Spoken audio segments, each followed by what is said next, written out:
जय श्री राम दोस्तों, राधे राधे। मैं आपके लिए एक और वीडियो लेके हाजिर हूँ।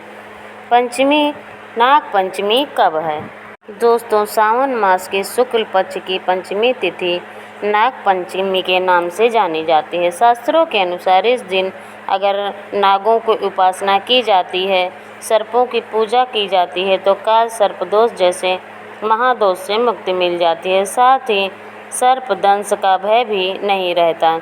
नाग पंचमी के दिन नाग, अनंत, वासुकी, शेष, पद्म, कंबल, शंख, पाल, कालिया, तक्षक का ध्यान करते हुए नाग प्रतिमा की पूजा की जाती है। तो आज की वीडियो में आप जानेंगे कि नाग पंचमी साल 2024 में कब है, पंचमी तिथि कब प्रारंभ हो रही है, कब समाप्त हो रही है, नाग पंचमी की पूजा आपको किस प्रकार से करना है, मंत्र क्या होगा, किस प्रकार से आप नागों की आराधना करें जिससे कि अगर आपकी जन्म कुंडली में काल सर्प दोष है तो उससे आपको मुक्ति मिल जाए। तो आज इस वीडियो को शुरू करने से पहले आप इस चैनल को सब्सक्राइब जरूर कर लें। सबसे पहले जानते हैं कि नाग पंचमी का महत्व क्या है, क्यों मनाई जाती है। नाग पंचमी देखिए, पौराणिक कथा है कि अभिमन्यु पुत्र राजा परीक्षित की मृत्यु नाग देवता के डसने से हुई थी और पिता की मृत्यु का बदला लेने के लिए उनके बेटे जन्मेजय ने सर्पों को मारने के लिए नागदाह यज्ञ किया, जिससे कि संसार के सारे सर्प जलने लगे। सर्पों ने अपने बचाव के लिए आस्तिक मुनि की शरण ली। फिर मुनि ने राजा जन्मेजय को समझाया और इस यज्ञ को रुकवा दिया। अब जिस दिन यह घटना हुई थी उस दिन सावन मास की शुक्ल पक्ष की पंचमी तिथि, उस दिन आस्तिक मुनि के कारण ही नागों की रक्षा हो पाई और तभी से नाग पंचमी मनाई जाती है और यह दिन नाग देवता को समर्पित होता है। नाग पंचमी को नागों का त्यौहार भी कहा जाता है और इस दिन लोग नाग देवता को दूध चढ़ाकर उनकी पूजा करते हैं।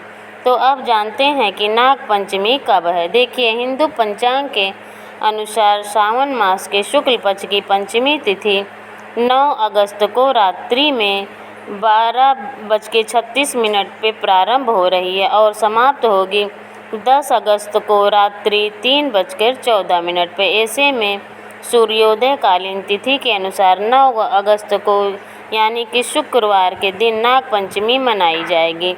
अब बात करें कि नाग पंचमी की पूजा का शुभ मुहूर्त क्या है, तो देखिए, नाग पंचमी की पूजा का शुभ मुहूर्त आपको प्राप्त हो रहा है 9 अगस्त को सुबह 5:47 से सुबह 8:27 तक। इस समय में आपको नाग देवता की पूजा करना चाहिए। देखिए, जितनी जल्दी हो सके नाग पंचमी की पूजा कर लेनी चाहिए। इसीलिए प्रातःकाल ब्रह्म मुहूर्त में उठकर और स्नान इत्यादि करने के बाद साफ वस्त्र धारण करके सबसे पहले भगवान शंकर को जल दीजिए। इसके बाद अपने घर के मंदिर में आकर विधि विधान से भगवान शिव, माता पार्वती की और जो भी देवता हों उनको अपने घर में विराजित हैं सबकी पूजा कर लीजिए। फिर एक चौकी पर सफ़ेद वस्त्र बिछाकर उसी पर नाग देवता की तस्वीर या मूर्ति जो भी आपके पास है स्थापित करके विधि विधान से पूजा कर लीजिए।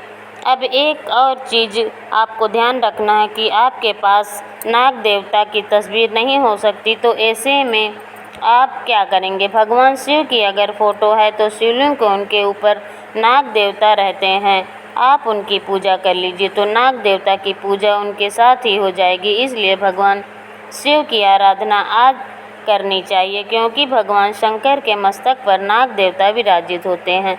जब हम शिवलिंग का अभिषेक करते हैं, पूजन करते हैं तो नाग देवता की पूजा भी हो जाती है।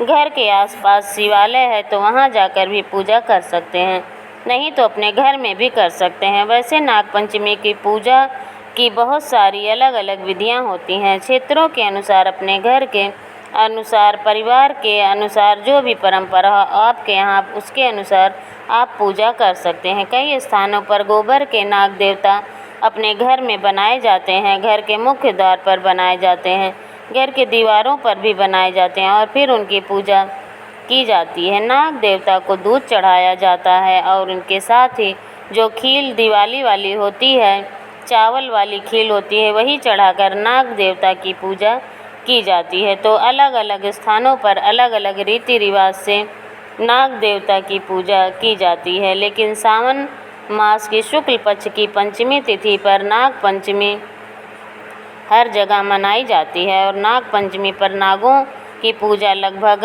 हर स्थान पर होती है। ऐसा कहा जाता है कि नाग देवता की पूजा करने से पापों का नाश हो जाता है, मनोकामना की पूर्ति होती है और उसके साथ ही काल सर्प दोष से मुक्ति मिल जाती है। अगर आपकी जन्म कुंडली में काल सर्प दोष है तो आज के दिन मतलब नाग पंचमी के दिन नाग देवता पर या फिर शिवलिंग पर आप चांदी के या फिर तांबे के नाग नागिन बनवाकर और अर्पित करें और फिर इसके बाद जल प्रवाह दीजिए इस नाग नागिन के जोड़े को। तो इससे आप काल सर्प दोष से मुक्ति मिल जाएगी। जिनकी कुंडली में काल सर्प दोष है उन्हें हर नाग पंचमी पर नाग नागिन को जोड़ा इसी प्रकार से भगवान शिव को अर्पित करने के बाद जल प्रवाह जरूर करना चाहिए। ऐसा अगर आप हर नाग पंचमी पर करते हैं तो निश्चित ही आपको काल सर्प दोष जो भी दुष्प्रभाव है उससे मुक्ति मिल जाती है, राहत मिल जाती है। दोस्तों उम्मीद है कि अगर आपको ये वीडियो पसंद आई हो तो वीडियो को लाइक करें, चैनल को सब्सक्राइब करें और शेयर करना ना भूलें। धन्यवाद।